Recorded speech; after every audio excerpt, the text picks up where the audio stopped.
Before we begin, take a moment to like this video, subscribe to the channel, and turn on notifications, because stories like this rarely get told honestly. This is not a headline-driven retelling or a recycled celebrity narrative. This is a human story, one about silence, loss, and the emotional cost of growing up in the shadow of a legend. For most of his life, Julian Lennon was expected to play a role written for him by others.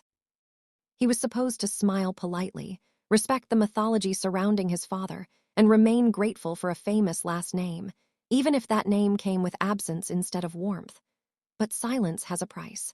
And by the time Julian reached his early 60s, that price had become unbearable.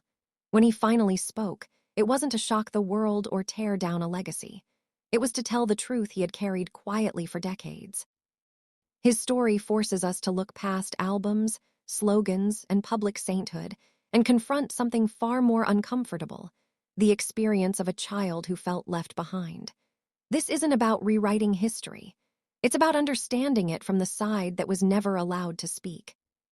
Long before Julian Lennon became a recognizable name, he was simply a child trying to make sense of a broken world. He was very young when his father, John Lennon, walked away from him and his mother, Cynthia Lennon, to begin a new life with Yoko Ono. To the public, this moment was framed as artistic evolution and romantic destiny. To Julian, it was something much simpler and far more painful: abandonment. He wasn't concerned with the breakup of a legendary band or the philosophical reinvention of a cultural icon. What mattered to him was that his father was suddenly gone. No explanation that made sense to a child. No reassurance that the separation wasn't permanent. Just absence. Julian grew up carrying questions that never found answers. Why did his father leave so easily? How could a man who sang about love, unity, and peace disappear from his own child's daily life? These questions didn't soften with time. They hardened. While the world elevated John Lennon into a symbol of compassion and moral clarity, Julian was forming a very different image, one shaped by silence, distance, and emotional neglect.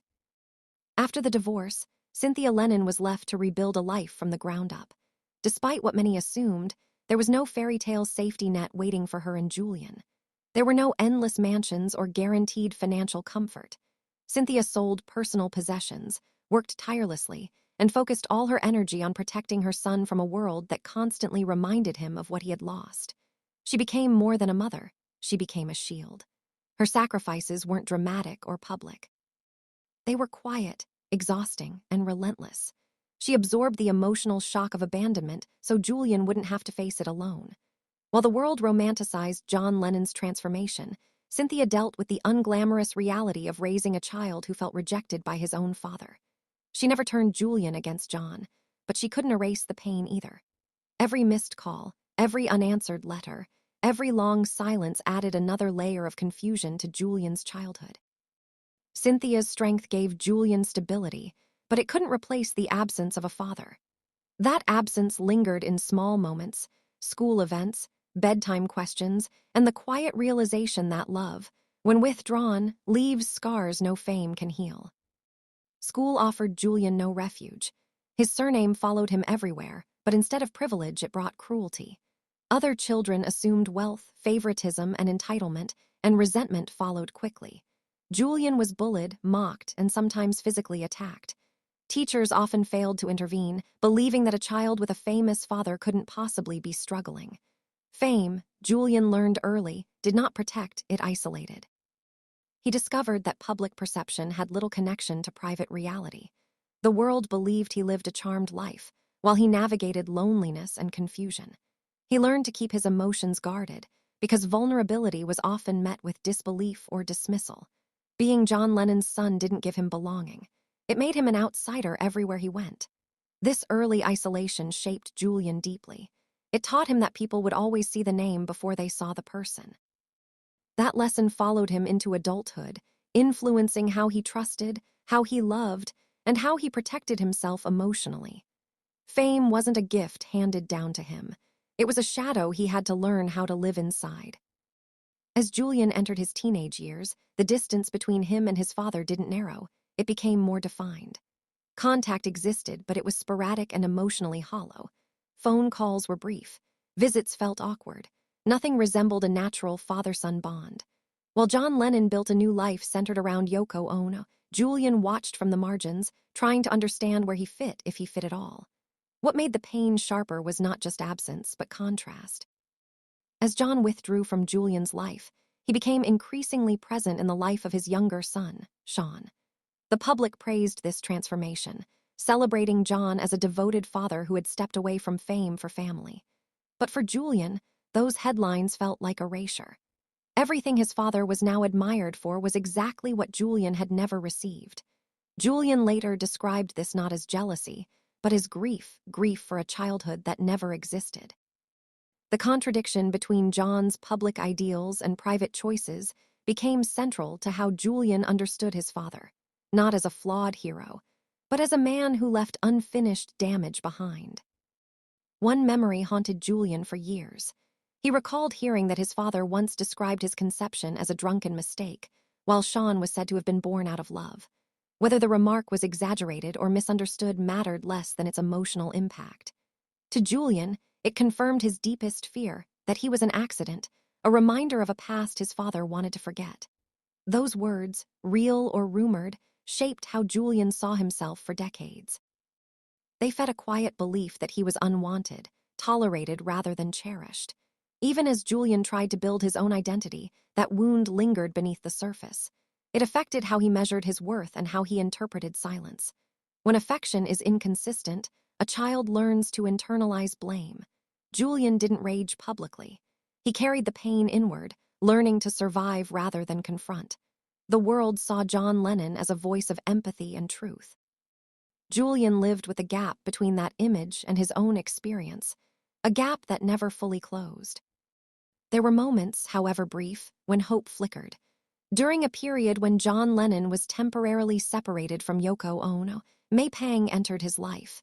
To the public, she was labeled a scandal. To Julian, she became something entirely different, a bridge. May encouraged John to reconnect with his son.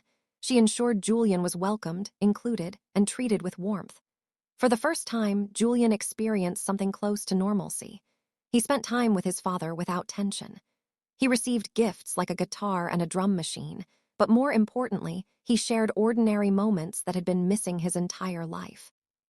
Those memories mattered not because they erased the past, but because they proved what had always been possible. When that chapter ended and John returned to his previous life, the silence returned as well. But Julian never forgot the contrast. He learned that distance wasn't inevitable, it was chosen. That realization stayed with him long after the connection faded. By his mid-teens, Julian had learned not to expect consistency. Still, in the months before his father's death, something felt different. Phone calls softened. The tone in John's voice changed. During one call from New York, John played a new song over the phone. Julian heard optimism, renewal, a sense of possibility.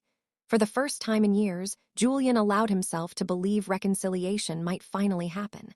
That belief ended abruptly. When news broke that John Lennon had been shot outside the Dakota Building, the world froze. Vigils formed.